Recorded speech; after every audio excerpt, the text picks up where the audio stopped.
Our story begins with a girl named Christy, who in 1989 comes home after winning her first boxing match. But her mom just ignores her. Only her brother seems happy about her victory. At the dinner table, nobody's saying a word. Christy asks why everyone's so quiet. Her mom speaks up and says, "Pam Doolin called me and said some horrible things about you and that girl Rosie. You told me she was your teammate and best friend.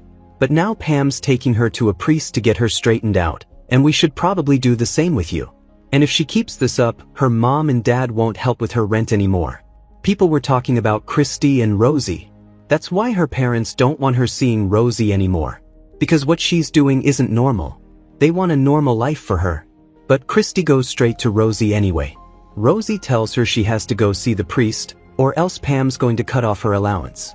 Later, while playing basketball, a girl calls Christy a lesbian. Hearing this, Christy starts beating her up. Her coach tells her she can't stay on the team if she acts like this. Christy says she started it, but when the coach asks what the girl said, she can't bring herself to say it. That night, Christy gets a call from Larry, a boxing promoter from Bristol who saw her at that contest. He asks her how she'd feel about making her professional boxing debut.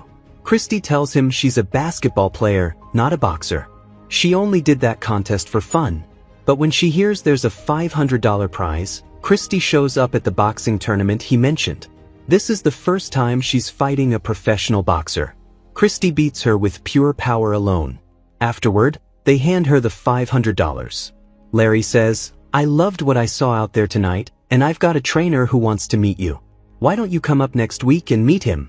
Have a look around my gym, work out with him, and if you like it, I want to promote you and get you some more fights." Larry tells Christy to bring a family member with her. He's indirectly telling her not to bring Rosie. So Christy shows up with her mom. The trainer, Jim, talks to them rudely at first.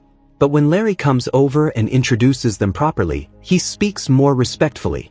Still, Christy doesn't want to train with him anymore. Her mom talks some sense into her, saying they're offering you a place to stay rent-free, a job, a trainer, and you're ready to quit all of it just because some man said a few mean things? I thought you were tough. So Christy starts training with Jim. Jim tells the male boxer across from her to bust her up. The boxer goes and punches her in the ribs. But Christy knocks him out with one punch. Even Jim's impressed by that. After that, they give Christy a caravan to live in. Christy starts training with Jim, working out, living alone with just her dog. But one day, when she's eating a burger at a cafe, Jim walks in. The waiter comes to take their order. Christy wants pie, but Jim shuts it down, saying, "I don't need a fat fighter." He tells her, "You work harder than most of the men I train, and maybe I'm gonna make you the best women fighter in the world." When Christy gets home, she finds Jim has sent her a gift. It's pink clothing. She puts it on and gets ready for the fight. Jim says, "You look cute." They head to a boxing ring set up in an open field. Christy fights. The fight goes from evening all the way into the night. Christy knocks out her opponent and wins. That night, she calls Rosie and tells her everything about the fight, saying, "I found my thing." But Rosie tells her, "I can't do this long distance anymore. And I met a guy." Hearing this, Christy hangs up the phone. She puts all her focus into training and fighting. Along with training with Jim, she's also learning by watching videos of male boxers. Then one day, after winning a fight, Christy kisses Jim in her excitement. A few days later, while playing pool, Jim tells her she plays too aggressively. But boxing is like chess. You have to play moves. Jim also tells her to grow her hair long. "You'll look prettier with long hair." And here it's revealed that Jim talked to Christy's mom, and he knows about her and Rosie. He asks her, "Why don't you have a boyfriend?" The next morning, Christy wakes up in Jim's bed. That evening, Jim calls her over again. But Christy isn't happy about any of this. With a heavy heart, she calls her dad. She doesn't tell him what's going on, just says, "I want to come home." Christy goes to see her father. But Jim shows up at their house too. Christy says, "I said I'd try it out for 6 months, and I did that. But I'm not able to make a living out of it. Larry can't find women to fight me." But Jim tells her Lenny Del Percio in Florida wants to promote you. He can get us fights, and when the time is right, I'll make the call to Don King, who was a big name in the boxing world. Hearing this, Christy goes with Jim to Daytona, where an apartment is arranged for them. Christy starts training there. She starts fighting in matches. She's knocking out her opponents one after another. Everything's going great when one evening, she gets a call from Rosie. She wants to meet Christy. Jim overhears this conversation. When Rosie and Christy meet up, Rosie asks her about Jim. Christy tells her, "My mom loves him." On the other hand, Rosie's relationship didn't work out. But then Jim shows up, saying, "I need to talk to you." He asks what Rosie's doing there. Jim had already called Christy's dad and told him he's afraid Christy might be gay. And because of this, she could lose her family. She could lose her trainer, who can call Don King when she's ready. Jim tells her, "Look, she's your past. But your future is with me." Jim proposes marriage to Christy right there. Christy tells him, "Okay, but just get up." The story jumps to 1995. Christy asks Jim, "What if I did a couple of shifts a week down at the drugstore?" But Jim refuses, saying she needs to box, not work. They're struggling with money because Jim doesn't have a job besides training Christy, nothing to pay the bills with. Jim gets angry hearing this. He says, "I told you what you could do to make some more money, but you don't want to do it because you're too good for it. So why don't you stop nagging me about the bills?" A short while later, Jim and Christy arrive at a motel. There's an older man there. Jim takes money from him, and Christy boxes with him. But this isn't regular boxing. This old man is touching Christy under the guise of boxing. And Jim just stands there watching it all happen. After Christy wins a boxing match, a man named Jesse Robinson comes to meet her. He says, "We need to get her out of here, and she needs to meet Don." So they head out to meet Don. Jim meets with Don, but Don flat out refuses to recognize him. He meets with Christy instead. He asks her, "Why are you fighting, Christy?" Christy says, "I'm good at it, sir, and maybe you can help me make a living out of it." Don's excited about Christy too. She hands him a tape, but the tape won't play. Don says, "Keep it. I'll watch it later." So Christy starts showing him her skills live right there. Don's thrilled by what he sees. A coal miner's daughter who fights in pink trunks? I love it. He's ready to sign Christy. He'll give her 5 6-round fights, $5,000 per fight. Don King introduces Christy as the coal miner's daughter, since her father works in the coal mines. Christy thanks Don King and says, "It's an honor to be fighting on a Mike Tyson undercard." She says, "I don't expect people to be tuning in because I'm the first woman or whatever, but because I'm the best and I can fight." On fight day, before the fight, she's incredibly nervous. Don King comes over and says, "Make this a good fight and don't let me down," which only makes her more nervous. When her mom tries to say something, Christy gets up and goes to the washroom. She's scared about what's going to happen next. She can't stop her hand from shaking. Jim reassures her, "You're ready, you're prepared. Just treat it like any other fight." During the fight, Christy seems to have the upper hand on her opponent. She lands a punch that gets the crowd cheering. But the fight doesn't end there. Her opponent punches Christy, and her nose starts bleeding. The fight goes the full 6 rounds. Christy's clothes are soaked in blood. Nobody gets knocked out in 6 rounds. After 6 rounds, by unanimous decision of the judges, the coal miner's daughter Christy is announced as the winner of the fight. Everyone's overjoyed. After all this, Christy has a house in Florida. Her interviews are on TV. Christy's bloody nose turned out to be very lucrative for her. She's the first woman boxer to ever appear on the cover of Sports Illustrated. Christy presents herself not as a feminist, but just as a regular wife who cooks, cleans, and happens to knock people out for a living. She's getting more popular with every fight. She and Jim open their own boxing gym together. Before her fight with Lisa Holwing, she tells Lisa, "You're looking nice, but when I'm done with you, you're gonna be so ugly that not even your girlfriend's gonna recognize you." In their fight, Christy wins again. She takes this fight too. Afterward, she says in an interview, "I'm not getting paid enough." One morning while jogging, she starts talking to a neighbor. Jim's watching this from the window. He gets angry at her even for this. He'll spar with Christy today. Christy says, "That was our neighbor. I was being polite back." While sparring, Christy asks if he's talked to Don. Jim says, "I'll handle it." And here it's revealed that Christy said that not getting paid enough comment because Jim told her to, and his contract with Don King still hasn't been renewed. Christy tells him, "You need to call his office." Jim punches her and knocks her down. Their other training partner comes over to help Christy up. Christy has a meeting with Don King. He gives her a fight too. But at the same time he says, "I like you, Christy, but if I ever hear you talking smack about me to the press again, there ain't gonna be no more fights."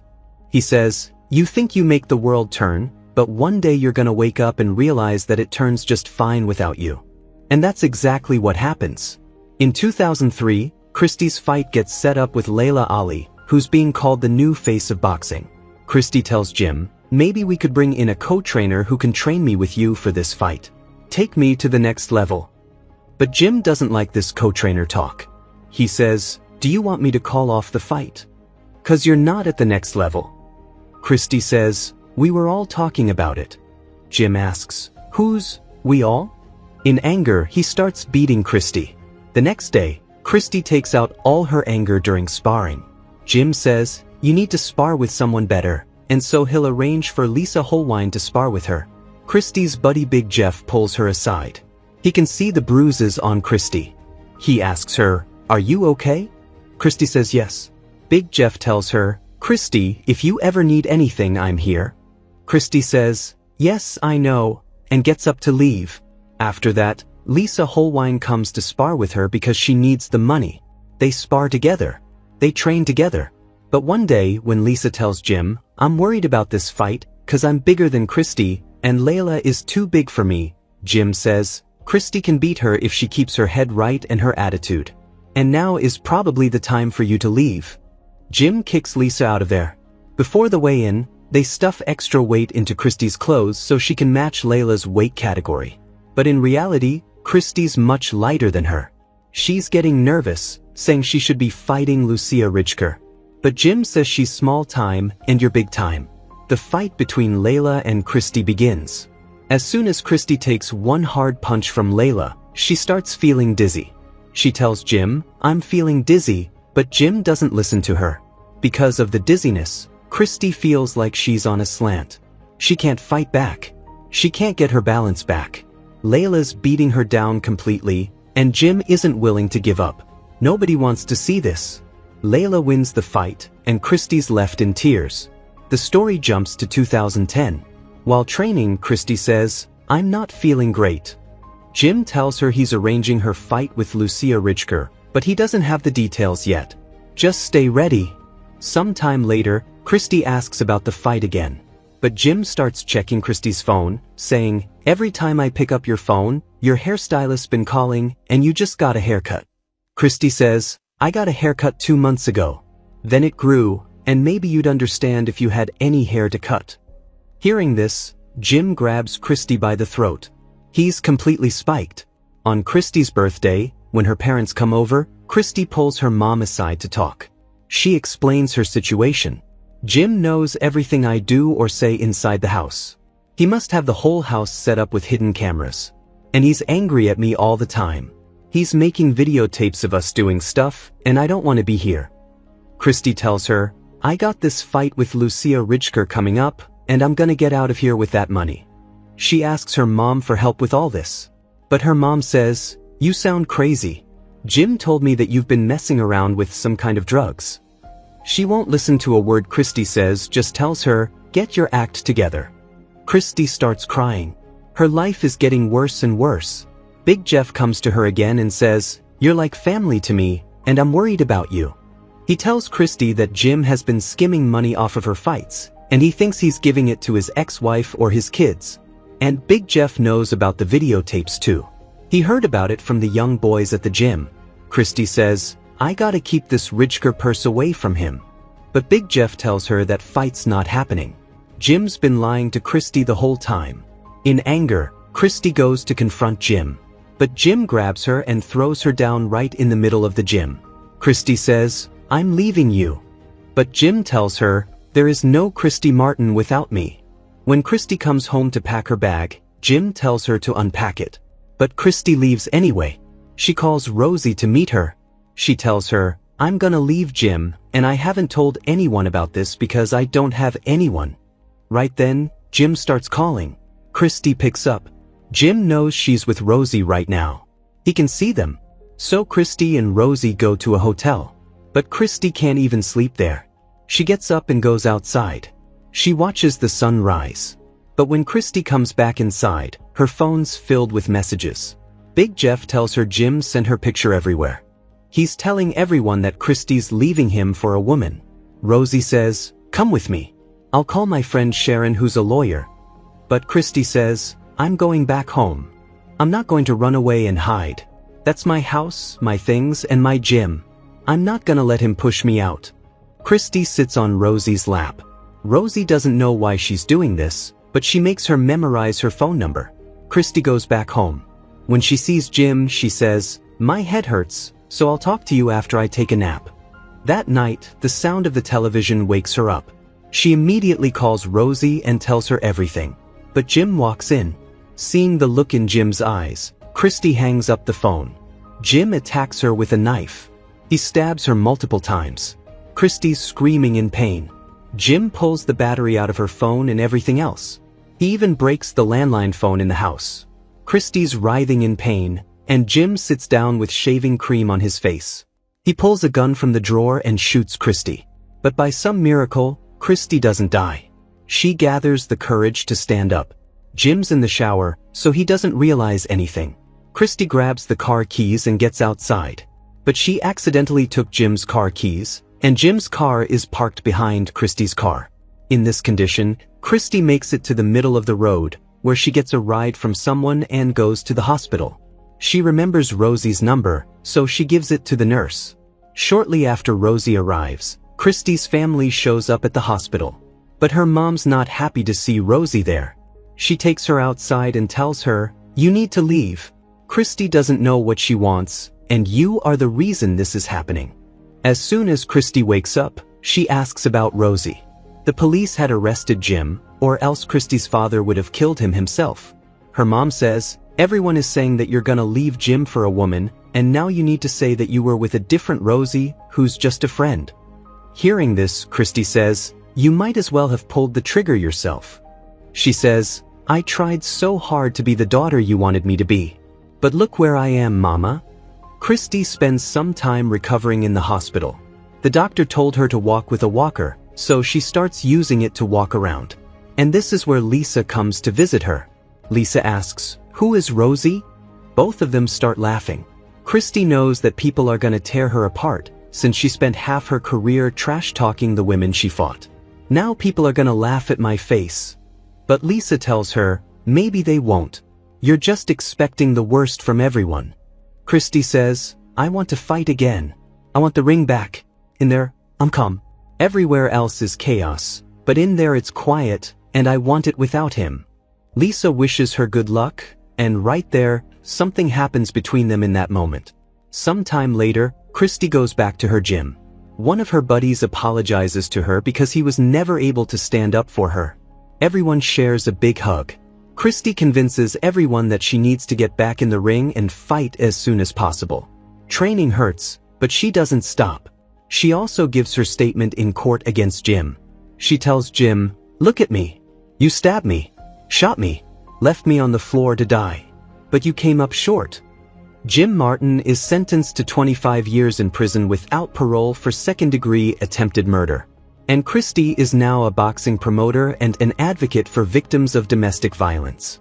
She married Lisa Holwein in 2017. And with that, friends, this story comes to an end right here. Let us know in the comments how you liked this explanation. And don't forget to like the video and subscribe to the channel.